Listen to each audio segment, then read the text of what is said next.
And we're live. Hello, everyone. Happy Friday. This is the Blockchain Game Alliance, and we're having today the second part of our panel on the topic of NFTs Teleport, a game changer for the digital asset economy. We started it last week with amazing speaker in the industry, and we're going to continue today with even more amazing speakers on some of the top blockchain and games in the space. Before that, I'd like to give you a quick introduction about the Blockchain Game Alliance. For those of you who are not yet familiar, we're a non-profit organization committed to promoting blockchain within the game industry. We're here to encourage the adoption by highlighting all the possibilities offered by NFTs, decentralized gaming, DAOs, DeFi, and more, and how they can impact the way we create games, publish games, play games, engage with communities, etc. We are a strong advocate for diversity and more inclusivity of women in the industry, and our role is to provide an open forum for individuals and companies to network, participate in work group together, create business together, establish best practice, and much more. So as I mentioned, research and reporting, networking, representing blockchain game companies, and of course, advocating for blockchain in the game industry. I'd like to give a big thanks to all our sponsors, namely the Coin Tribune, Ubisoft, One Way Block, Animoca Brands, Arc.io, Galaxy Interactive, Antler Interactive, MakerDAO, Algorand, Chromia, Matic, MD, and Mobox. And we keep having more and more sponsors joining, so the list is becoming larger. That's great. All our members as well.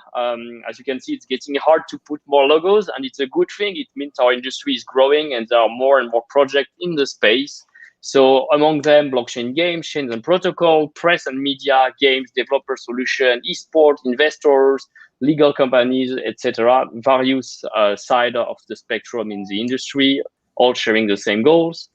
We've been running a large amount of events last year, I think around 50 different events on various topics, such as interviews with industry leaders and video games executives, workshops on thematics, various NFT panels around different thematics like NFTs and more, our monthly new member presentation. We offered free speaking opportunities to various conferences around the world, and we launched the Demo Day event that we actually restarted this last month, since we are already February, with great success already. That's it. If you want to follow the Blockchain Game Alliance, you can follow us on Twitter, Medium, Telegram, and Discord. And without any further ado, let's welcome our speakers for today, which will be Jeff Wentworth from CurveGrid, Vincent Geneste from Phantasma Chain, Samuel from Mobox, Mikhael Naayem from Dapper Lab, and Craig, hosted by Craig Russo from Polyant Inc.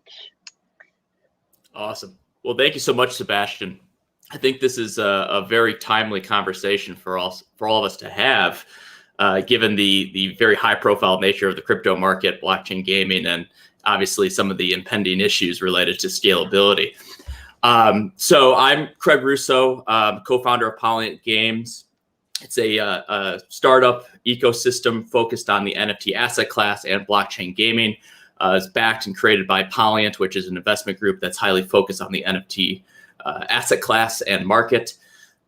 So we have a lot of perspective related to some of the issues facing the market, but a lot of the potential, right? There's a lot of ways in which new layer one scalable solutions can come into the market and really bring this to the next level. So I'm very excited to moderate this panel to hear about what these leaders in the space are doing. So perhaps as a start, we can go down the list and everyone can introduce themselves and what they're working on.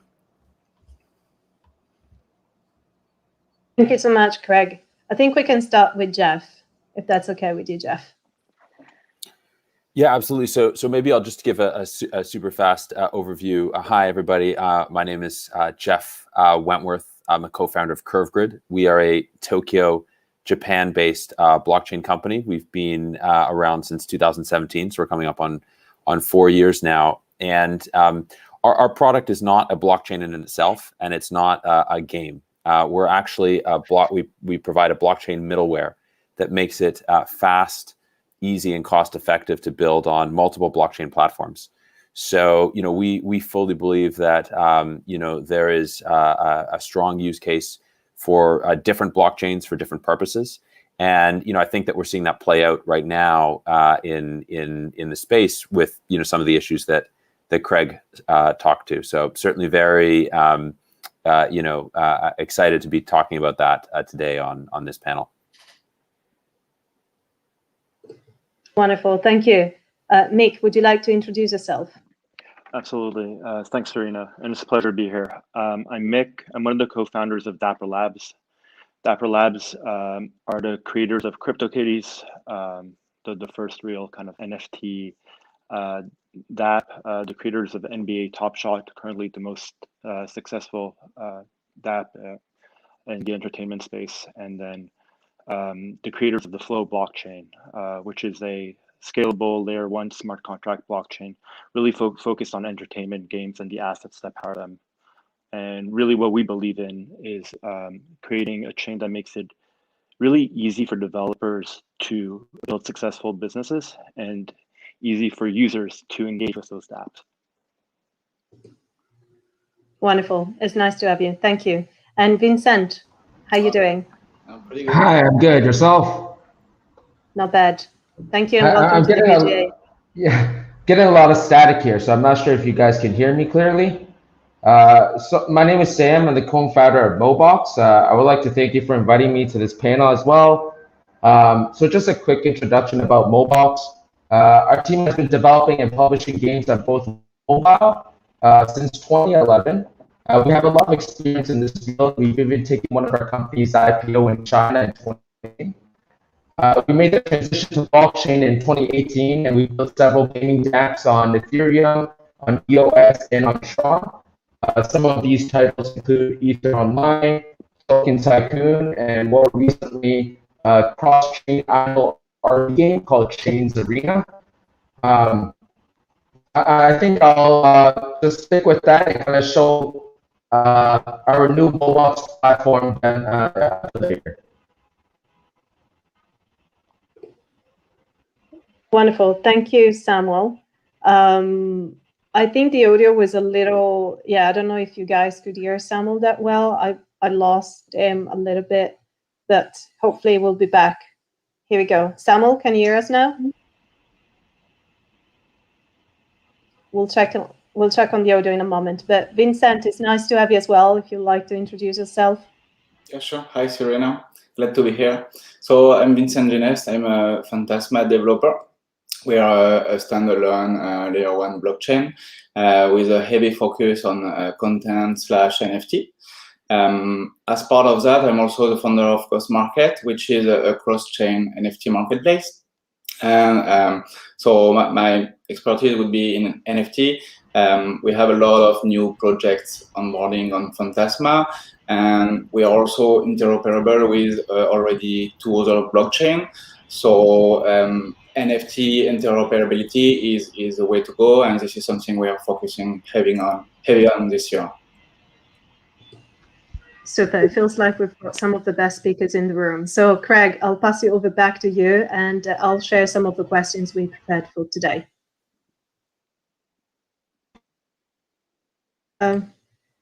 Just unmute yourself, Craig. There we go. Thank you, Serena, and great to have everyone on this panel. I think this really is going to be a great discussion, very timely.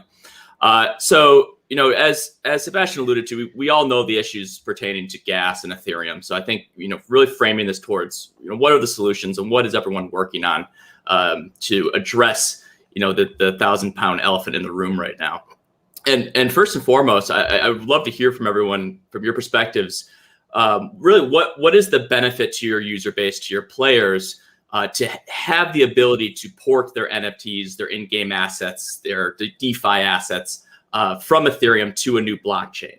And how are you going about that? How are you thinking about that as it relates to the various segments that you're working on? I know, like, for instance, Dapper is hyper-focused on the consumer market and bringing in mainstream users into the space. And I'd be really interested to hear kind of your guys' perspective as it relates to that interoperability and that porting of NFTs between, the main Ethereum, which is going to be the big catch-all of assets to start, and, within your separate solutions or the technologies you're building.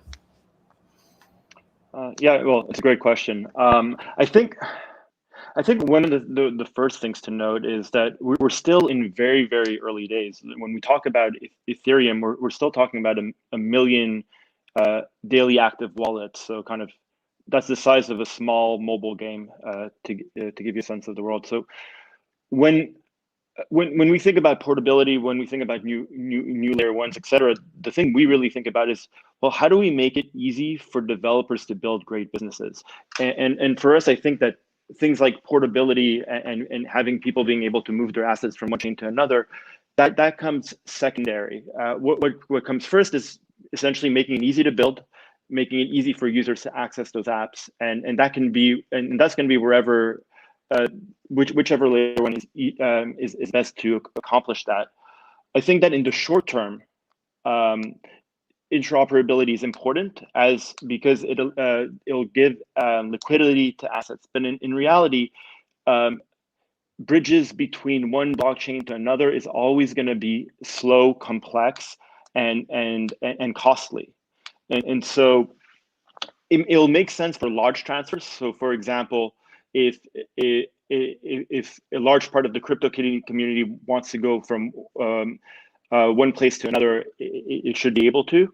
But on a kind of day-to-day, individual by individual basis, it's not really going to make sense. So I think that what I think we'll see in the future is that in the short term, we'll see bridges be built, and that's going to create better liquidity for whales and for large games. In the long term, I think what we'll see is clusters start to form due to in places where there's a lot of network effects. So, for example, if Ethereum continues to be able to lead the way in DeFi, we're going to see more and more network effects around there, and that's where we're going to see most of those apps exist. They may be able to. Some people will, from time to time, may want to port to another chain to access another app, but the majority of the activity will be on that one chain, because at the end of the day, what's beautiful about blockchains is composability and shared state.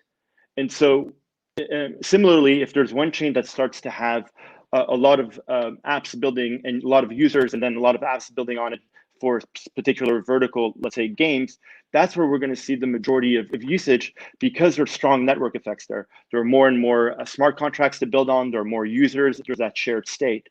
And so our view is that there will over time be clusters of folks that have the most activity, and that's where more developers will want to build, because they get to benefit from that activity. And we'll see this teleportation happen just for very big transfers. Yeah, I mean, that's really interesting. That's a great perspective, because I think it's with kind of the apps that you guys are developing, I think it is kind of a top of the funnel opportunity to bring in new users that don't necessarily need to go through the Ethereum route. So it was a good call out, kind of pointing the DeFi versus more mainstream applications, where it's the niches will pop up, and how those assets crosstalk, is yet to be seen. But yeah, I'd love to hear from anyone else on that matter. Yeah, I think that that's some great thoughts. I wanted to address kind of the question, and then also give some thoughts, maybe a bit of a different perspective on what Mick was speaking to. So I think the benefits for players and users to porting to different blockchains, besides the gas, is speed, right? Like confirmation times, block confirmation times, and it'd be interesting to see the different kinds of things that might be possible on different blockchains that we just sort of accept as the status quo on Ethereum. So, for example, when you look at some marketplaces which do some very kind of roundabout things in order to save gas and to deal with longer block times, maybe we can just do all of the computation on the blockchain. Which could be really, really interesting. We get back to a place where you're actually able to essentially put your NFTs right into escrow on an exchange, which makes everything faster and easier, rather than having to deal with some extra complex logic. So I think speed is one thing. I think also, and speaking a little bit to what Mick was suggesting, like the communities around some of these other chains besides mainnet Ethereum, and it's both the operators or the initiators of the chains, the originators of the chains, as well as the communities that are forming around them. I think that could be another really strong driver. In terms of like bridges themselves, and I should add, we actually announced our bridge, which is in early access availability at the moment. It's called Looking Glass. We announced that today. It's built on top of our Multibass blockchain middleware. And our perspective on that is that yes, it will be useful for large transactions, but I also think there's a place for automated, much smaller scale transactions as well. And I don't think it's just going to be the whales that are going to benefit. I think that individual users and players can benefit as well. Yeah, but that's interesting. So I guess it's a good segue into the idea of, in order to bridge between Ethereum and some of these adjacent layer 1s or even layer 2 solutions, it really puts the cost on the user currently with the systems. And I think there's some unique ideas around liquidity mining, farming, rewards, incentives to bring assets over, but very early days. So I'm wondering from the panel's perspective, what kind of models do you see emerging and succeeding to really begin to capture asset flow from mainnet Ethereum back to these other layer 1 solutions, like the example of CryptoKitties coming back to Flow. Like what kind of initiatives or systems can facilitate that incentive to do so? So I think the perspective that Dapper Labs always had is that transaction fees is not something that users should ever worry about. And when we built Dapper Wallet on ETH, that's essentially what we built. Is like we initially paid for everybody's transaction fees, and eventually we teamed up with some of the game developers who were using the Dapper Wallet to have them pay for their users' transactions. It's just not like it'd be crazy to tell people, hey, if you're using Netflix, pay for your bandwidth. We would never think of doing that. And so Ethereum was not built in the right way when it came to consumer users, and that's kind of one of the flaws that we're seeing, and one of the things that we're kind of seeing new layer 1s kind of move away from. So, for example, with Flow, one of the things that we did is we made it possible for smart contracts to be attached to user accounts, which makes it possible, very, very easy for developers to pay fees on behalf of users. In terms of portability, I think that it comes back to that. I think that for most use cases, if we're seeing large transfers, it'll be the developers that will take charge of that, because they'll be doing it in the best interest of the users, and they'll be able to profit from it. So I think that that's going to be. I think in the future, users are not going to see fees. They're never going to be worrying about fees. And I think that most teams that are focused on those consumer use cases are already working on very elegant solutions to solve that. Yeah, I agree. I think if we want this to be mainstream, it has to be both very streamlined and top-notch experience when it comes to user, especially newcomers. You don't want to have to explain why they have to pay X fee to transfer from this to this. They just want to move assets, and it has to be fully transparent. So I think, it's been mentioned, it's a way to go. It has to be dealt with, but transparent. Right, and I think there's a lot of room too for the developer side of things, that that incentive structure that's baked into the business model. If you're wanting to capture users, if you're a new layer 1 or you're building an app on a layer 1, figuring out ways you can subsidize those costs to bring users in, especially at this early stage, right? Very few numbers of relatively few numbers of individuals working in the space, playing in the space. And so having systems to incentivize and start to build out those communities, which, as we know in crypto, can drive everything, I think is definitely the play. And from Panelist Games' perspective, and way we were deploying capital investing, we really take it from a chain agnostic approach, because we do see a future where these communities begin to pop up for various reasons across these different networks. And I think the opportunity to have that crosstalk between the app layer, the chain layer, and eventually the interoperability of assets is going to create a one-of-a-kind of experience that ultimately is missed out on in the current utility token market. And I think that's really the special thing about NFTs. It's very community-driven, social-driven asset class. So kind of to that point, I'm wondering what your guys' perspective is on the tracking of assets between chains. If you're sending one to another, what solutions do you have to assure that the role of the blockchain, the role of the system, the integrity is upheld, and to avoid potential gaming of it or malicious activity of representation of these assets. And if it's an ERC 721, for instance, on Ethereum, kind of what is your thought process of bringing it over to your network and treating it as a native asset on your network? So I can speak on that. For Phantasma chain, what we did is we designed an NFT standard which is compatible with ERC 721 and 1155, and same thing with the NEO standard because it's one of the other chain we support. So it's very easy to have to port over NFT when you have a compatible standard, and it's way harder when it's not. So back to the benefit of doing so would be to be able to use native features. Like we have some cool advanced feature NFT related on Phantasma, and if someone from a dApp on ETH wanted to use it in the short-term future, he can port over temporarily his NFT and benefit from it. And given we have compatible standard, it's quite simple to do. So I kind of disagree with the whole premise of users taking their NFTs across chains in general, just because if we take a step back, we need to think about what's the fundamental value that blockchain brings to users. And one of them is, yes, the scarcity of digital assets, the ownership of digital assets, but really what we found to be the most amazing thing about decentralized games is composability. The ability for people to be able to build on top of each other permissionlessly, easily, and users to be able to take those apps into those experiences.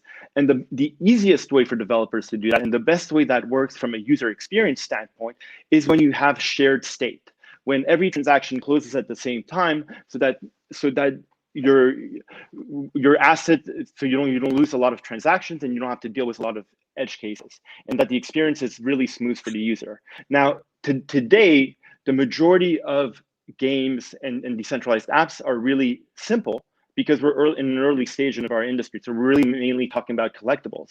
So the complexity isn't there yet. But once you start thinking about collectibles as part of really complex games that and different apps that interact with each other, you need that shared state, and you need that acidity, like transactions all closing at the same time.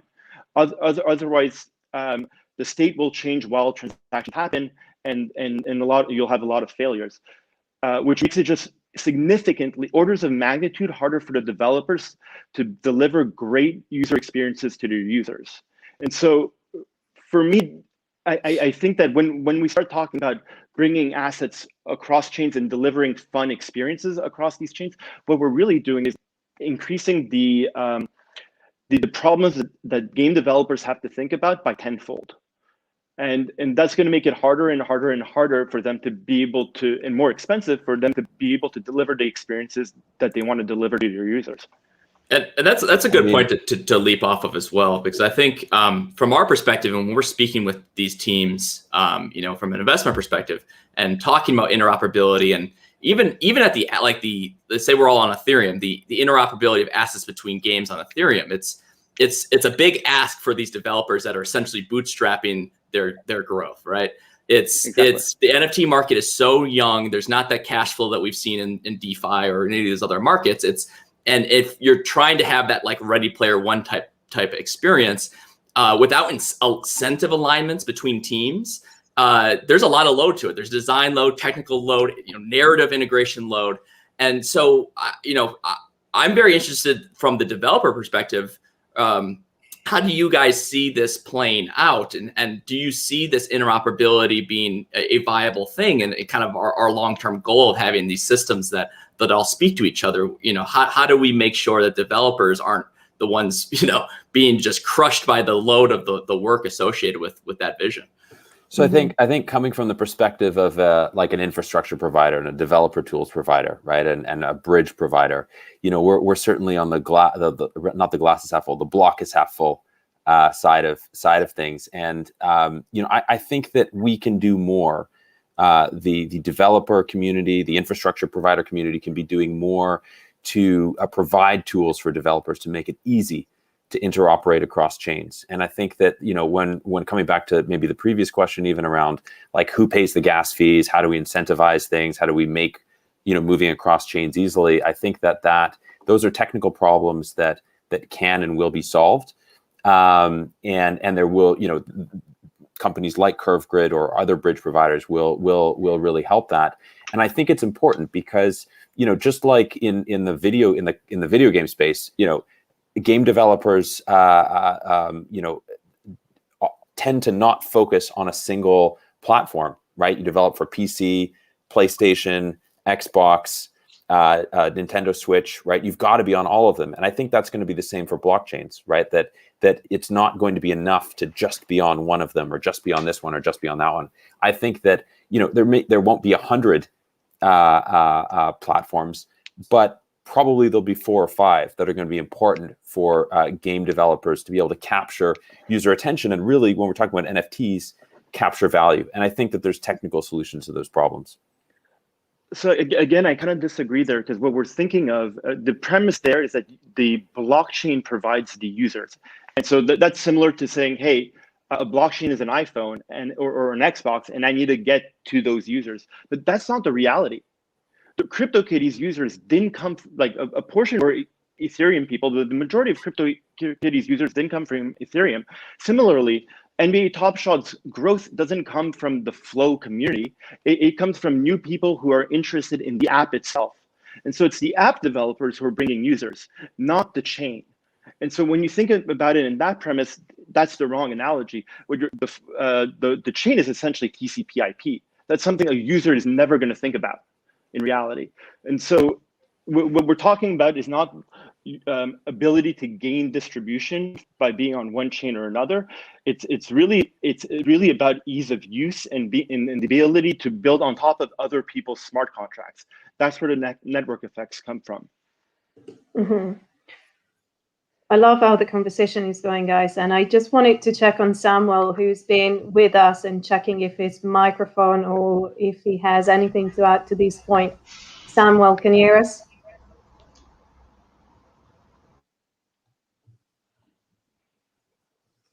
I don't know if his microphone is working. I know he's been having some issues with his connection, but anytime you can hear us and want to join up, oh, it's gone again. Sorry, guys, about that. But yes, I just wanted to make sure they were also in the. It was a good attempt.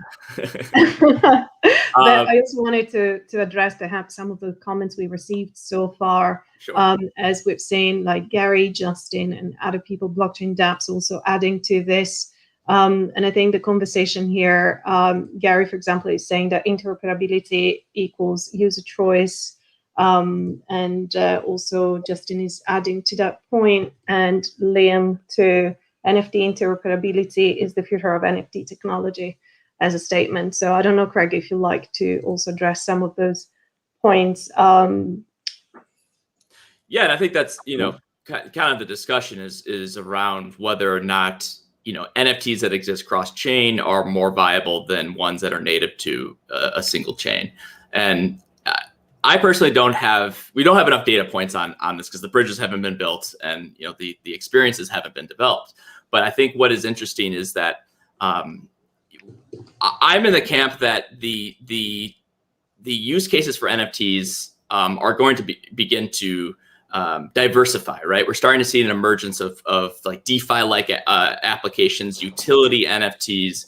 We have the basic collectibles, and we have blockchain gaming and some more of the consumer friendly applications. And so I'm wondering, from the panel's perspective, do you see almost a system where different chains fit into different types of NFT roles relative to necessarily the technical interoperability or the technical segmentation? Is it going to be something where maybe DeFi NFTs exist on Ethereum, where collectible NFTs exist on X, Y, and Z chain? Let's try again with Samuel. I don't know. Can you hear us now? I saw him back. I don't know if you can hear or want to add to this. I think he's having issues. Oh, okay. It's the cow. Maybe we'll try again on social media to follow up on this conversation. But yeah, feel free to carry on, guys. Well, I think, Craig, you raised a really interesting point, because like when we think about NFTs, we really think about like NFTs are things and fungible tokens are money, right?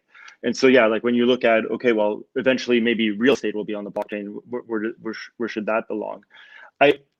I think that, like, and again, when I think of teleportation or bridges, I think they are necessary. And like, for example, if I've got a LeBron James moment that's worth $1 million, maybe I do want to be able to bring it to ETH to be able to kind of have that fractionalized there and be able to take advantage of Uniswap's liquidity of the DEX. And I think those types of things are going to happen. I just don't think it's going to be, as I mentioned, big transactions and few transactions, yet they need to be important rather than the norm, which is like every day I'm teleporting between two chains to do one activity here and another activity here. Yeah, I agree with Mick. Even if there's a concern about losing short state, like he said, it's not something people will be doing on a daily basis. It's about having the possibility to do so and having no restriction whatsoever. So if you want to go from chain A to B, sure you can. But is it the way to go, or is it optimized? I don't think that's what people should understand it is. But it's about having the possibility and no limitation. You know, it has to be that way in the future. Yeah, there's a couple of comments I just wanted to read out loud for anybody that is not able to see the chat. So Dominic is adding interoperability can also be fewer congestions and higher scalability. And then Gary is adding to this, saying that cost effectiveness, features and flexibility will determine where developers will build and users will engage. And then there's an interesting question from Sebastian. How about if I build a dApp to use kitties on Phantasma? So perhaps you guys want to address on this point. Well, yeah, sure. Maybe I'll just jump in super fast. I was going to say, the another way to kind of think about this, I think, is almost like with DeFi money Legos, right? Like composability of NFTs, right? What if I can take my, LeBron James moment and, have it in my Sims house on another platform, right? And that might be the kind of thing where, obviously that, we start to get into intellectual property issues potentially. Exactly, yeah. That's been pointed out as well here about legal and copyright. Yeah, absolutely. So, maybe not the best example, but I think, I think composability, the power of composability in DeFi was something that has really, been a very, very powerful thing. And I'm wondering if we'll see that in the context of this as well. But sorry, Vincent, I think I spoke over you a little bit there, so please go ahead. No, it's fine. I was going to say pretty much the same thing. So we've seen composability since quite some time already, and having this coupled with cross-chain is something I'm very excited about. And there are some cool concepts which are possible. There might be some IP concerns too. So we'll see how that goes. Yeah. So it's interesting when we bring up composability. The reason we ended up building Flow was because we believed in composability. And when we found out that ETH's view of ETH's method of going to sharding was the way they were going to go to scalability, that's why we decided to build Flow. Because composability breaks down once you have sharding, because state changes. And so, for example, let's say I'm CryptoKitties and I want to add a hat to my cat that's on another app, and I want to use DAI to do it. If we have shared state, that happens in one transaction. If we have just the same blockchain, but sharded, and the the hats live on another shard, that becomes 6 transactions. And so the probability of failure increases 6-fold. The complexity of the developer increases 6-fold. Now, think about that, but rather than it's a sharded state with the kind of the exact same technology, et cetera, but now it's a different blockchain. That becomes even more complex. And so if you believe in composability, the way it works from a developer standpoint is it needs to be, composability will only really happen like often on where there's shared state. Just because it's too complex for the developer to do so in any other way. It's given how hard it is. There's an interesting point raised by one of the audience watching this live panel about the possibility of creating a general standard of NFTs templates for different type of media formats, kind of like an NFT consortium. I don't know what you think about these, or whether you think this could be a feasible solution for the future. Craig, maybe I don't know if you want to add to that. Yeah, I think it's one of those things where the kind of incumbent standards are doing quite well right now. If we're just taking Ethereum for instance, I think 1155 is bringing a lot of flexibility to the NFT asset class. But what we've seen is the 721 has been so well adopted amongst applications, as well as the tool sets, the infrastructure, the tool sets to date. And I think as we push towards more scalable solutions on Ethereum, things like layer 2 solutions for marketplaces, it makes 721 a little bit more viable. But from my perspective, it's still very early days from a standards perspective. And so I think whether it's on Ethereum or on a different network, it really comes down to how easy it is to work with from a developer's perspective, and how easy it is to enjoy and play with from a user perspective. So it's very difficult to say with what we've had so far in Ethereum, because it's only a couple of years, very low numbers to date. And so I don't think there's any winners yet in terms of standards by any means. And I think, obviously as these new layer 1s emerge that are learning from the growing pains of these initial, 2016, 2017 era standards, I think we're going to see this next generation come through that it's going to solve a lot of solutions. And I think that maybe the panel has some more insights there from just a generalized NFT standard, perspective there. I guess the thing that I would add is, and I think you're exactly right. I think one of the things that's going to change standards is going to be use cases. Again, we're very, very early days. When Dieter, our co-founder, co-wrote the ERC 721 standard, we had ideas of what was going to be possible with decentralized apps, but we didn't fully know. And so it was a good standard. It is a good standard, but it wasn't written to kind of serve all use cases. And we're discovering and uncovering new use cases every month right now. And so I think that until we kind of get like much larger adoption, it's going to be hard for standards to be completely set, because they can encapsulate all those different use cases. And it's going to be, I think we'll start to see that in 5 to 6 years, once the kind of decentralized apps achieve their full glory. Yeah, I think for now it's more like general guidelines and best practices somehow, if you want to be somehow similar to what others do. But it's like Mick said, it's very hard to have something set in stone, because it's a fast moving environment, and you have to be able to evolve at the same time. I think that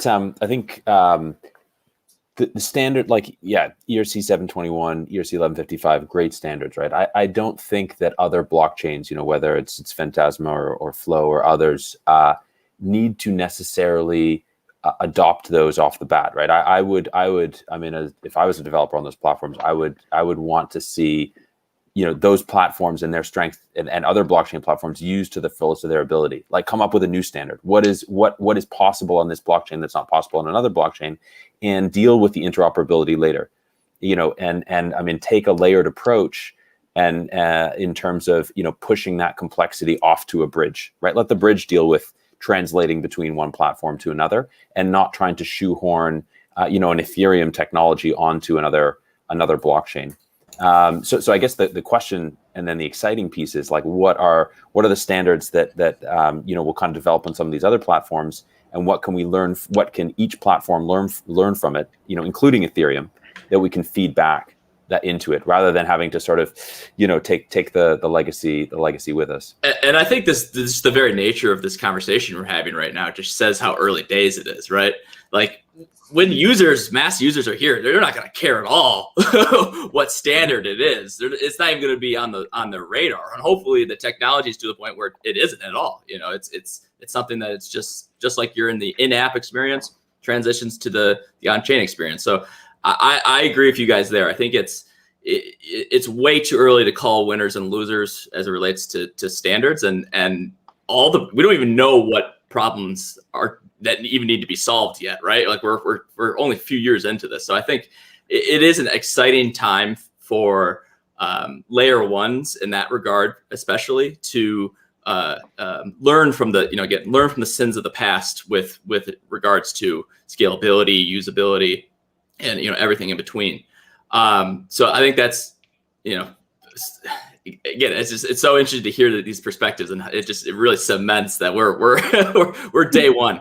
And on that note, I'd really love to kind of pull up a little bit and to hear from your perspectives. What kind of developer trends are we seeing right now? I think it's a bit of a scramble from the Ethereum side, but I'd love to hear just kind of high level where are developers' heads at in terms of building their apps. Are they thinking about interoperability? Are they thinking about any of these types of concepts, or is it just they need to establish a beachhead and establish a presence? And how is that going? I'm very interested.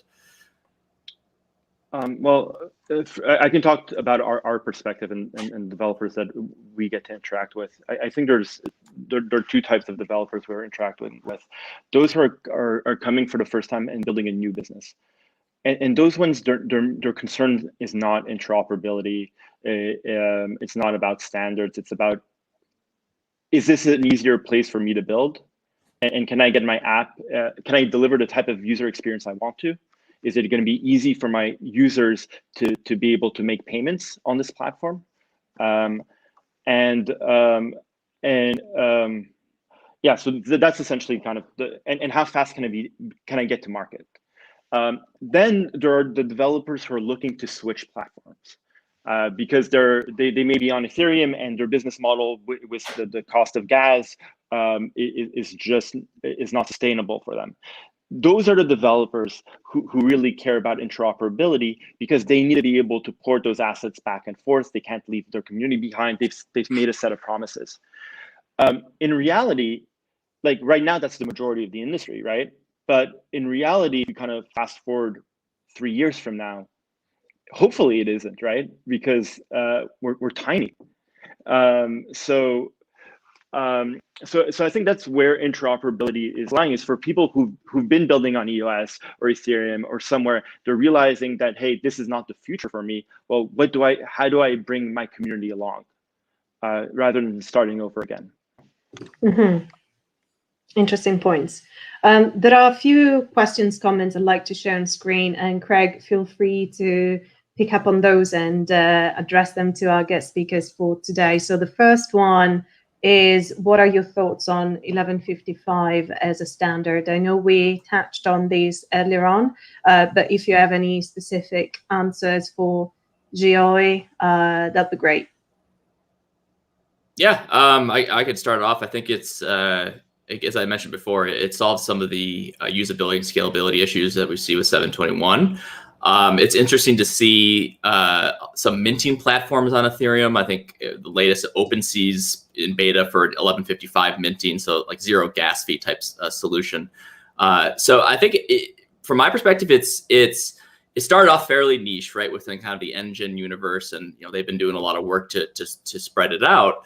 But I think it really comes down to what's the easiest path for a crypto artist or crypto developer when they're using an asset. And so I think it's, there's a lot of optionality right now. And I think how it's going to evolve is whatever's cheapest, whatever's easiest, and however, these developers can get it to market quickest. So I think it's been growing steadily. I've been watching it over a number of years, and it's very interesting to see some minting platforms beginning to adopt it as kind of the core asset for the mainnet Ethereum. Mm-hmm. I think that the two biggest challenges for developers on blockchain, right? Let's say game developers. Number one, it's the user experience around managing wallets and accounts, right? And we still don't. I mean, that problem is still not solved. But there's a lot of work being done there, right? I think number two is trying to deal with the complexity that comes from having to optimize for gas and for just the complexity of using blockchain. But a lot of that comes down to gas, right? And so that's 1155 is a manifestation of that. Like it solves that problem very well, but it adds a lot of complexity not only to the developer experience when they're building, but also how they have to think about it. Like now you need to go train your developer to understand a whole lot more about blockchain to be able to think about, okay, how do we use something like 1155? And I think that's an opportunity for other blockchain platforms, is to just reduce that complexity. Also addressing something, that makes it agree with all of your comments, about why to use different platforms, right? Gas, of course, and ease of use, ease to build on. Portability and interoperability is very important. There's another one, which is, with the proliferation of new blockchain platforms, who's going to help promote my game or give me funding, right? And I think that as that might be more of a business development and less of a developer perspective, but in smaller game shops, like it's one and the same. And, a lot of people come to us and say like, I want to be on multiple platforms because not only for the user exposure, but also the community exposure and the funding. And I think we can't ignore that reality either. Mm-hmm. That's an interesting point. Yeah. Maybe this question can also follow up on that, Mick. I think, what like Bacano is asking, what do you do to make your blockchain ready for mass adoption? Which I think it's I think you're touching on the right point right now. It's very hard for developers to raise capital. It's also very hard for them to acquire users. And a big part of the user acquisition challenges come from the difficulty of converting users because they have to kind of get a new wallet and all these things. The philosophy at Dapper Labs is rather than kind of give a man a fish, teach a man a fish. And so what we've focused on is doing two things. One, trying to build a successful app that can generate tens of millions of dollars, because we believe that if we can do that, a new wave of funding will come into the industry, because we'll have been able to say, hey, there's a market here. And to be clear, we're not the best game developers. Like game development is not in our DNA. We understand new technologies, we understand consumers, but so the idea is that if we can do it, then other people can do it, and therefore more money will come into the industry. The other part of it is bringing users to your apps, and we're lucky at Dapper Labs that, given that we built the Dapper wallet that we've built on Flow is a custodial wallet. It accepts ETH, Bitcoin, credit cards. We've been able to through that wallet capture a lot of users from NBA Top Shot, and we have the ability to bring those users to other applications when they launch on Flow. And so that's been one of the really cool things, is that rather than say, hey, we're going to give you tons of grants, which, don't get me wrong, money is really important. You need money to be able to build stuff. But what you really want as a developer is gaining a chance of being successful. And the best way to do that is have users come to your app, interact with it, and learn about it, and potentially teach you what's working and what's not working. And so that's kind of the advantage that Flow has as a chain, is that ability to bring consumers to your application. And we saw that play out with some of the first apps that launched on Flow. Vive, the first art marketplace, sold out within 24 hours of all the artwork that was on the marketplace. Similarly, the first non-custodial wallet, 6x their user base by moving to Flow. Chain Monsters, the first game that's going to launch on Flow, when they did their Kickstarter, they 10x'd their fundraising goal. And so we prefer this method of helping developers because it allows them to kind of kickstart a growing business rather than being able to survive next month. Yeah, that's really interesting. I think to pull up a bit, because I know we're coming towards the end. I think this is playing off of some of the longer term vision that we all have for the space. I'm wondering, from each of your perspectives, like how is 2021 going to play out? How, where is this going? We've got DeFi coming in. We got some long in development games coming to market. Love to hear from each of your perspectives. How is the NFT market going to look at the end of the year? I think we are basically at the tip point of a transition between traditional blockchain and the future of blockchain, especially, like you said, related to DeFi, NFT, and onboarding mass users. So I'm very excited to see all of that taking place together, and the new technologies, the new dApps coming from this. From my own experience, I've been onboarding a lot of developers, especially NFT dApps, in a very short amount of time, and this is something I'm very excited about.